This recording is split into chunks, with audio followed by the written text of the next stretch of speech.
Il est 9h21, merci d'être avec nous. Martial You, vous, merci d'être avec nous. Bonjour, Merci, vous êtes directeur bonjour. du service économie sociale et éducation du RTL. Chroniqueur Oui, on peut non, le mais dire. d'RTL. Le groupe M6 avec RTL. Voilà, et sur le groupe M6. Les amis, on les salue au passage. Absolument, et avec ce livre extrêmement optimiste et qui fait du bien. Et si la crise sanitaire était une chance aux éditions de l'Archipel. Oui, Martial You, donc en l'écrivant, vous le dites dès le début, vous l'avez écrit en pensant à vos enfants, vous dites, parce que là, les perspectives sont sombres, etc., y compris bien sûr pendant le Covid, en se disant, non mais c'est pas possible, quoi, on peut pas aller en fait dans le mur, quoi. Oui, puis je savais pas que j'allais répondre à une attente aussi d'Elisabeth Lévy, puisqu'elle veut du positif, je l'ai entendu tout à l'heure. Absolument, Donc voilà. absolument. Non mais en fait on a passé quand même une année dans un tunnel noir à souffrir des conditions de vie liées à ce Covid, et je me dis, il faut quand même regarder un tout petit peu les points positifs. On en a besoin au moment où on commence à sortir la tête de l'eau. Et en réalité, comme après chacune des grandes crises qui ont marqué notre histoire depuis, on va dire, depuis le XVIIIe siècle, on s'aperçoit qu'il y a systématiquement derrière à la fois une période de rebond, et là l'avantage, on va dire, de cette crise-ci, c'est qu'elle arrive au moment où vous avez une révolution industrielle qui est mûre. On sait très bien que le numérique est là, l'intelligence artificielle, l'hydrogène, on en parle beaucoup maintenant, et là-dessus sur l'hydrogène, il y a une carte à jouer pour l'Europe, alors que jusqu'à maintenant, c'est vrai que le discours avant cette crise était de dire qu'on allait terminer soit sous le joug des Américains, soit sous le joug des Chinois. Il se trouve que dans à mon avis, deux grandes révolutions industrielles qui nous attendent. Il y en a une, l'hydrogène, où les champions du monde sont français et européens. Donc autant y croire, autant espérer une Europe industrielle maintenant qui se construise. Oui, mais est-ce que la culture des Français, plutôt assez pessimiste, est câblée justement pour voir cette relance, ou alors ce côté positif du déclencheur de Moi, la crise? je le vois en tout cas depuis le début de la sortie de ce livre, en tout cas depuis que j'en parle. C'est-à-dire que c'est politiquement incorrect d'être optimiste. Oui, en ce moment, paradoxalement. On en a besoin, mais on ne croit pas. Il y a aussi ce besoin. Je pense qu'en fait, il y a une peur d'être déçu. On sort d'un traumatisme violent et on a peur de trop croire à la possibilité qu'il y ait un rebond derrière. Or, il y a des éléments qui sont là, qui montrent que on revient à des priorités qui sont celles de la proximité. On a vu l'importance de l'humain, y compris en allant au supermarché, de voir des caissières, de retrouver des visages. On a cet appétit-là aussi du restaurant, de la proximité.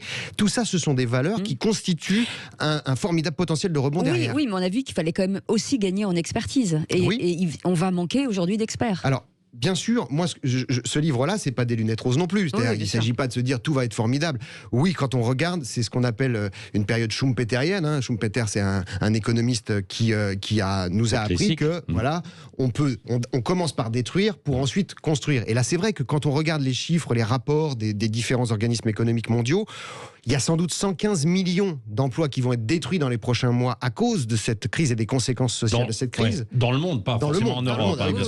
Dans le monde. Et on va en créer 55 millions à peu près dans le même temps. Donc il y a un différentiel. Il y aura des victimes, bien évidemment. Et vous avez peut-être vu dans l'actualité, le 19 juin prochain, il y a ils s'appellent eux-mêmes les invisibles, qui vont faire une manifestation dans Paris. Ce sont ceux qui vont perdre leur emploi et qui ont le sentiment qu'on les voit pas, que ce sont des morts anonymes. C'était un peu comme les Gilets jaunes quand il y a eu ce mouvement. Il y a une proximité entre les deux, oui. Parce que, Martial You, oui, certes, il y a des gens qui repartent et il y a des secteurs qui peuvent repartir, et on va voir en fait en détail avec vous justement aussi qu'il y a des nouveaux métiers. Mais il y en a beaucoup qui risquent de rester sur le bord de la route. Bien sûr. Et c'est ça qui est terrible, quoi. Oui, parce qu'on est sur une période de transition où évidemment il y a des métiers qui vont devenir obsolètes. Mais on le savait avant. C'est-à-dire cette crise, elle accélère simplement le déclin d'un certain nombre de métiers. Et surtout des gens qui ont des âges limites entre retraite et pas retraite. Il y a deux nouveautés en fait au travers de cette crise. D'abord, il y a ce qu'on appelle les cols blancs, les intellectuels, qui sont aujourd'hui attaqués directement par l'intelligence artificielle notamment. Moi, je prends l'exemple évidemment des ingénieurs motoristes de chez Renault, dieselistes, on en parle beaucoup en ce moment, ou bien des ingénieurs qui travaillaient sur la 380 d'Airbus. Ceux-là ont été les rois du pétrole ils ont traversé toutes les crises de ces 30 dernières années sans être à jamais inquiétés. Aujourd'hui, on leur dit, vous êtes obsolète. La voiture, c'est de l'électrique ou c'est de l'hybride, c'est plus du diesel, c'est plus de l'essence. L'avion, ce sera de l'hydrogène, c'est plus le kérosène que vous connaissez. Voilà. Et donc, ceux-là sont frappés de plein fouet et se disent, il va falloir se remettre en question. Moi, ce que je propose dans le livre, c'est de dire, réfléchissons un tout petit peu. Il y a une expertise. Je dis, il y a 85% des métiers dans 10 ans qu'on ne connaît pas aujourd'hui. Alors ça, j'ai eu des réactions. On m'a dit, attendez, mais c'est pas possible. Mais On va prendre celui qui lit une radio, le médecin qui analyse votre radio lorsque vous allez à l'hôpital. Parce qu'il écoute aussi la radio. Il écoute la radio, on va pas lui interdire ça. Ouais. Mais le médecin spécialiste, aujourd'hui, on sait très bien que dans quelques années, ce sera l'intelligence artificielle, elle le fera mieux que lui. Bien sûr. Mais cet homme-là, il a peut-être 50 ans aujourd'hui, il a des années d'études derrière lui et il a une expérience colossale. Il va pas se retrouver au chômage, donc il va se réinventer. Ça dépend. Il faut souvent, quand il y a eu la première révolution industrielle où la machine a remplacé l'homme et progressivement il y a eu moins d'emplois, on le disait. Oui, mais il y en a eu plus derrière. Oui, mais il y a de la complémentarité qui va se mettre en place. Moi, je prends souvent l'exemple dans le livre des canuts lyonnais qui cassaient les métiers à tisser au 19e siècle parce que ça cassait leur métier, évidemment, à eux, manuels. On sait très bien qu'un siècle plus tard, il y a eu un développement de l'industrie textile bien plus important, et avec des travers d'ailleurs avec la mondialisation, bien plus important qu'à l'époque, au 19e siècle, ce que pouvait proposer le textile.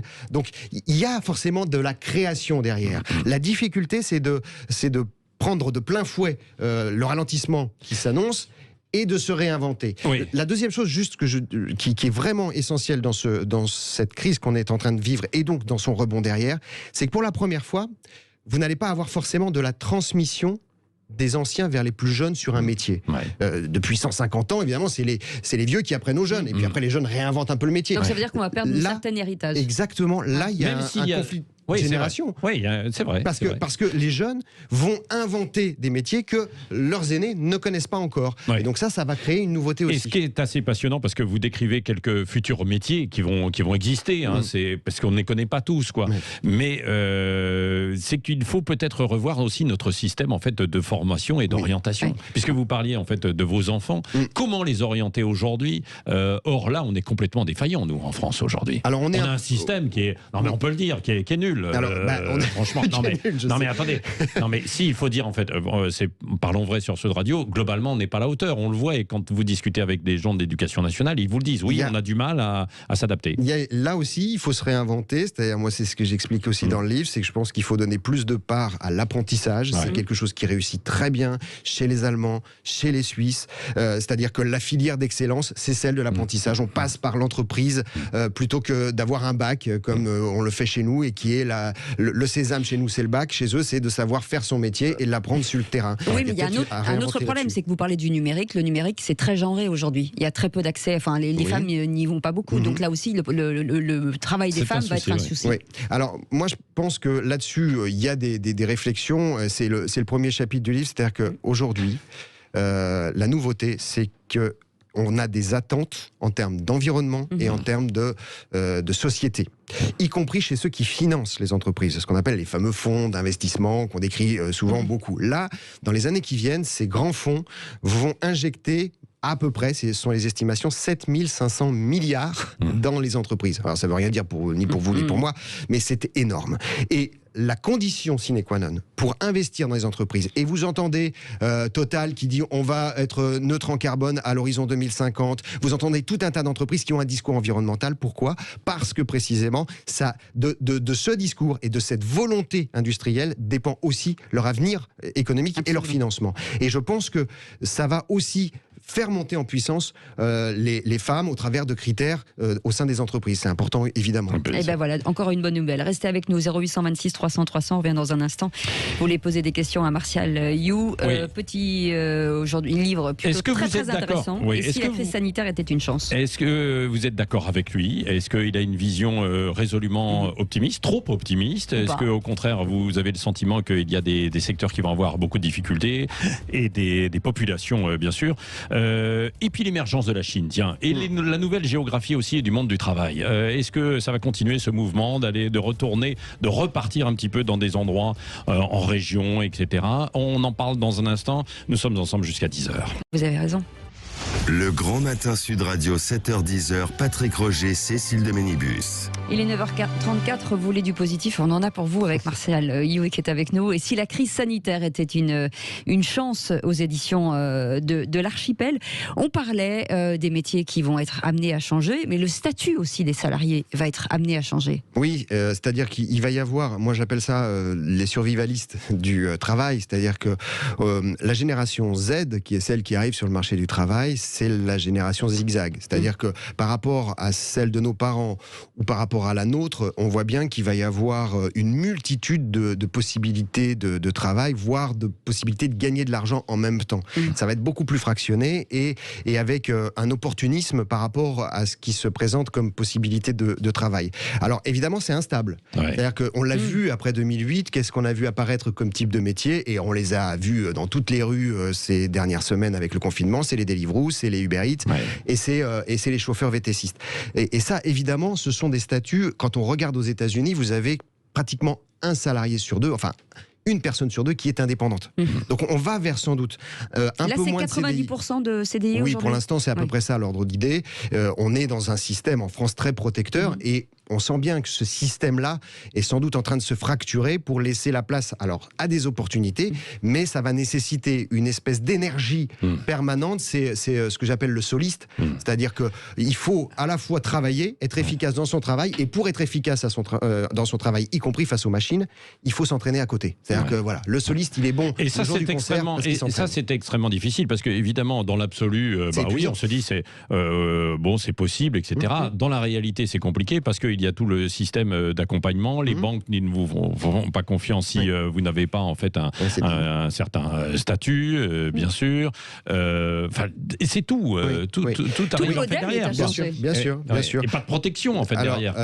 Les protections se mettent en place, mais il y a un temps de retard. En gros, les syndicats ont mis à peu près 10 ans à comprendre le statut d'un VTCiste et à lui trouver une forme de sécurisation du statut. Ça va se passer aussi comme ça. Mais il faut que les salariés repensent aussi le modèle. Alors les jeunes vont s'y faire parce qu'ils rentrent là-dedans dans un modèle où ils ont l'habitude de slalomer.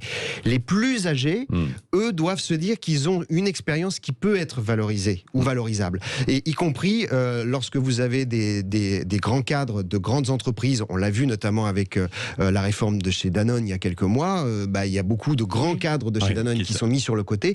Ceux-là doivent pouvoir se dire, alors c'est facile ici dans ce studio, mais se dire que leur expérience peut aider peut-être des PME, des TPE qui n'ont pas la capacité, la connaissance d'un grand DRH, d'un grand directeur financier, et c'est peut-être dans cette transmission-là qu'on peut espérer un avenir. Eh bien, vous appelez 0826 300 300 avec Eric qui nous appelle de Tours. Bonjour Eric. Bonjour Eric. Oui, bonjour à vous. Bonjour Eric. Pour réagir par rapport à ce que disait votre interlocuteur. Martial You, oui, absolument. Oui. Alors, il s'agit avant tout donc d'un changement dans les comportements individuels. Or, la société dans laquelle nous sommes actuellement, nous sommes dans la société du tout jetable. Nous sommes conditionnés au tout jetable. Alors, il y a évidemment des changements de comportement, mais lorsque vous voyez les sociétés de services Deliveroo... Oula, la ligne n'est pas très bonne. Non, mais allez-y. Oui, allez-y. Dans les sociétés de services Deliveroo, c'est encore dans cette optique du tout jetable. C'est dans les un changement individuel, c'est sur la personne qui doit être fait. Et lorsque vous voyez qu'on continue à ouvrir, par exemple, des chaînes de restauration rapide qui ne produisent, pour ainsi dire, que du déchet, il n'y a aucune volonté politique réelle de changement dans le type d'organisation de la société, au niveau de l'éducation, au niveau de l'économie, au niveau...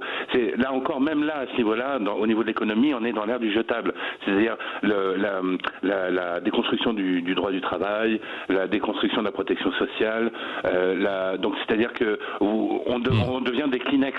C'est-à-dire l'humain n'a plus aucune valeur. C'est une ressource qui devient de plus en plus gênante parce qu'il vieillit de plus en plus. Donc, il devient de plus en plus une charge. Lorsqu'on voit l'euthanasie qui a été votée, par exemple, enfin bon, on ne va pas rentrer plus en détail. Mais ce que je voulais dire, c'est que bien souvent, on pouvait se considérer comme un pion dans une entreprise. Aujourd'hui, on est même, ça va au-delà. On est un Kleenex, quoi. Hein, c'est un peu ça. Si je résume votre pensée, Eric. Oui, c'est clairement ça, si vous voulez. C'est que vous voyez la société Deliveroo, enfin toutes ces sociétés-là. Bon, le législateur, celui qui est censé voter les lois, il voit clairement comment ça se passe. Donc les lois qui ont été votées, elles sont adaptées à ce type de société. Ils savent qu'il n'y a aucune sécurité, il n'y a aucune protection, mais ils ne font rien. Les syndicats derrière, ils le savent. Mais je ne sais pas... Enfin, ils essayent tant bien que mal, les livreurs essayent tant bien que mal de se rassembler, en gros, pour peser leur poids, mais ils sont déconsidérés complètement. C'est-à-dire, elle est là, la société Kleenex. C'est un peu... Restez avec nous, Eric. Eric Martialiou, c'est l'une des dérives et des risques, quoi. Hein. Oui, alors je suis à la fois d'accord et un peu moins critique qu'Éric, d'accord sur le fait que c'est une transformation qui va sans doute passer par les individus. Et je pense que le politique va suivre derrière et les syndicats aussi. Là où je suis un tout petit peu moins pessimiste, c'est que on sent quand même que les préoccupations aujourd'hui des consommateurs, qui sont aussi des électeurs et qui sont aussi des travailleurs et des acteurs de notre société, ont énormément évolué pour revenir à plus d'humains justement et à moins de jetables.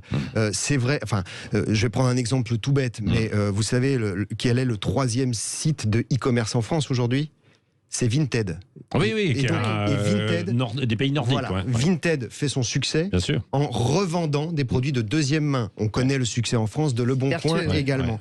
Ça veut dire qu'on est dans une transition économie énergétique, c'est quand même pas terrible parce qu'en revanche, on vend un vêtement 2 €, 3 €, et donc il y a la poste, il y a je suis d'accord, mais c'est quand même pas si mal quand on sait qu'avant vous aviez qu'un tiers de nos dressings qui étaient utilisés, et si on peut éviter d'avoir des Rana Plaza avec des fabricants payés au lance-pierre dans les pays émergents qui meurent sous les décombres, c'est pas si mal. Donc il y a quand même une demande aussi de la population, et c'est pas qu'un truc de bobo qui achète du bio, parce que c'est souvent ce qu'on me reproche. Moi, mes parents, ils habitent le Maine-et-Loire, ils vont à Beaucouzé dans une ferme acheter leur viande désormais depuis quelques mois parce qu'ils se disent qu'il faut faire travailler aussi l'agriculteur local plutôt que la grande surface. On voit qu'un géant comme Auchan a des difficultés sur ses hypermarchés et a fait déjà 2 ou 3 plans sociaux au cours des dernières années dans ce secteur-là. Donc il y a de l'évolution, il y a des changements qui vont entraîner aussi derrière sans doute des législations plus claires et plus d'humains. Et puis il y a aussi le changement de ce télétravail et vous en parlez dans votre livre, qui va peut-être transformer toute cette discrimination à l'emploi qu'on voit aujourd'hui. Oui, ça je le crois beaucoup. Moi j'avais été frappé il y a quelques années, j'avais animé une conférence au lycée Turgot à Paris avec tous les lycéens d'Île-de-France. Et il y avait un spécialiste des langues étrangères qui était à mes côtés et qui a interrogé cette foule en disant qui parle anglais dans la salle. Et là, vous aviez des troisièmes qui levaient timidement, troisième seconde, le doigt, c'était pas terrible. Et il avait dit, bon, alors ok, maintenant, qui parle portugais ? Et là, vous aviez des mains qui s'étaient levées. Qui parle arabe ? Vous aviez des mains qui s'étaient levées. C'est-à-dire que dans ce pays, on a une chance incroyable. Alors, c'est évidemment... Là, je sens qu'on peut faire un débat de 2 heures, mais il y a quand même une jeunesse multiculturelle qui maîtrise plusieurs langues et qui, aujourd'hui, avec le télétravail, un jeune qui parle français, portugais, peut très bien faire du business, du commerce. C'est une culture très américaine, ça, mais avec le Portugal directement ou avec le Brésil, en restant en France, parce qu'on sait bien que c'est difficile en France à cause du prix de l'immobilier de bouger au sein du territoire. Mais vous avez aujourd'hui, avec le télétravail, avec les visioconférences, un marché qui s'ouvre à nous et qu'il faut voir, et pas seulement le risque d'avoir des télétravailleurs à l'autre bout du monde qui font le boulot d'un... À ce propos de la nouvelle géographie du monde du travail, il y a eu un débat qui a surgi pendant le confinement, c'était la relocalisation.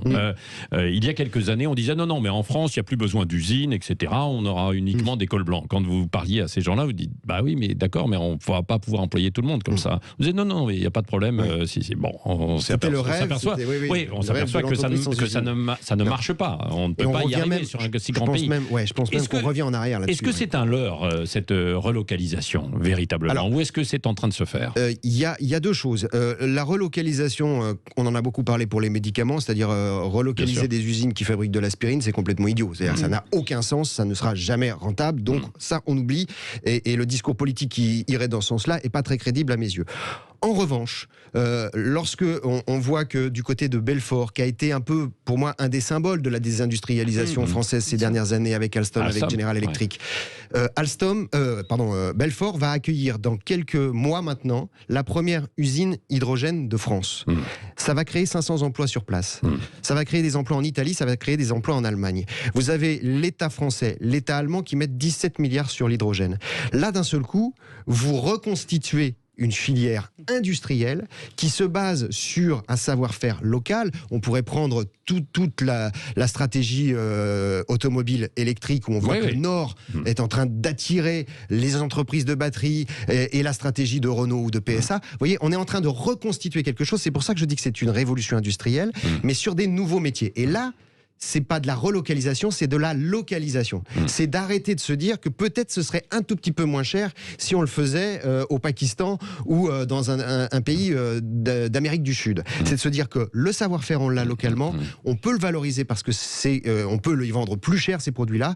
Et on peut prendre des places. Et ça veut dire que chaque entreprise peut investir justement sur la formation de ces personnes et la transformation. Vous avez quelque chose qui est très peu répandu aujourd'hui, que j'évoque dans le livre, qui s'appelle la VAE inversée. La VAE, c'est la valorisation des acquis de l'expérience inversée. Pourquoi ? Parce que vous avez en France 400 000 emplois qui sont non pourvus, vous avez des patrons qui vous disent « je cherche du monde, j'en trouve pas ». Donc ça, c'est une aberration quand vous avez autant de chômeurs. Et la VAE inversée, c'est se dire « toi, tu vas perdre ton emploi dans l'usine de radiateurs. Mais ce que tu sais faire depuis 20 ans, est-ce qu'on pourrait pas l'utiliser, ce savoir-faire, pas pour fabriquer des radiateurs, mais pour aller s'occuper de chaudières qui sont au niveau environnemental plus satisfaisantes et où il y a un marché. C'est ça, c'est se dire, il y a sans doute des savoir-faire et c'est pas le salarié qui va y penser tout seul, de se dire, moi je suis aujourd'hui dans les radiateurs, je pourrais faire de la chaudière, pas forcément. Mais c'est au système de se dire, attends, il y a moyen peut-être de valoriser le savoir-faire, le savoir-être, avant le diplôme. La Chine, dans tout ça, parce que vous l'évoquez beaucoup, les dragons asiatiques, on en a longtemps parlé, là, ils soufflent en fait quand même sur le monde. On dit que la Chine va devenir le premier pays probablement au monde dans 10 ans, 15 ans, d'où d'ailleurs ce qui s'est passé aux États-Unis avec Donald Trump et Joe Biden qui suit, finalement il suit un petit peu Donald Trump sur certaines mesures économiques. Est-ce que la Chine aujourd'hui continue de prendre des positions en Europe ? Ou est-ce qu'il y a une remise en cause ? Alors aujourd'hui, d'abord la Chine, elle connaît depuis le début de l'année une croissance de 18,5%. Nous, on espère 5,5% cette année. Donc déjà, on est sur une autre échelle en termes de vitesse de reprise. Elle va 3 fois plus vite que les États-Unis ou que l'Europe. Donc ça, c'est déjà un fait, c'est-à-dire qu'elle prend de l'avance. Mais on l'a vu, la Chine a été traumatisée par les années Trump. On sait qu'il va y avoir un duopole, un duel entre les États-Unis et la Chine pour la suprématie économique mondiale. Et ça peut paraître paradoxal, mais du coup, la Chine a besoin de l'Europe pour un peu équilibrer le plateau.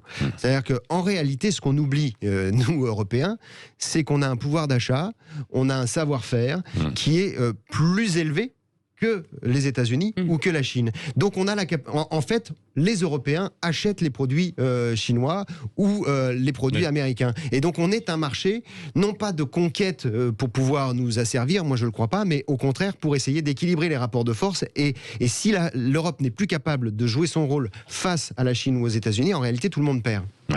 Merci beaucoup, Martial You. Et si la crise sanitaire était une chance, donc c'était aux éditions de l'Archipel. Non, mais notamment parce que là on l'a pas abordé, et c'est en détail sur quelques métiers du futur, que les emplois cyborg, architectes des bâtiments industriels, les emplois d'ouvriers aussi, maintenance à distance, bien sûr. Le coaching, coaching, c'est ça. Oui, c'est en train de venir. C'est celui qui va conseiller le salarié qui travaille chez lui. Oui, qui va conseiller lui aussi d'autres. Les conseilleurs des conseilleurs. Mais enfin, il y a beaucoup de choses autour de ça. C'est particulièrement intéressant. Merci d'être venu ce matin. Merci à vous. Au micro Sud Radio.